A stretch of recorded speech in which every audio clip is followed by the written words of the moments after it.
سلام، وقتتون بخیر و فراغ. میدونید خیلی از ماها شاید تلاش‌های بسیار زیادی برای رسیدن به یک مقصد و یک هدف داریم اما موفق نمیشیم.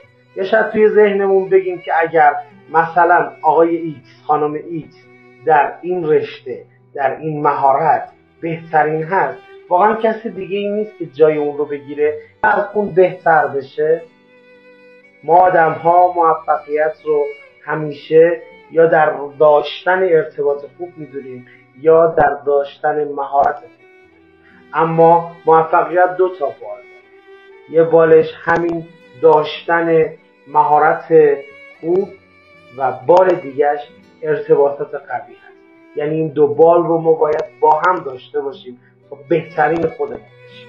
یعنی معنای پیام درون خودمون رو بتونیم با دیگران به اشتراک بذاریم و با اونها مبادله کنیم. وقتی به اینجا رسیدیم میتونیم تو اون حرفه، توی اون کار موفق بشیم. تخصص و مهارت شما همراه با ارتباطات قوی میتونه برای شما بهترین رو رقم بزنه.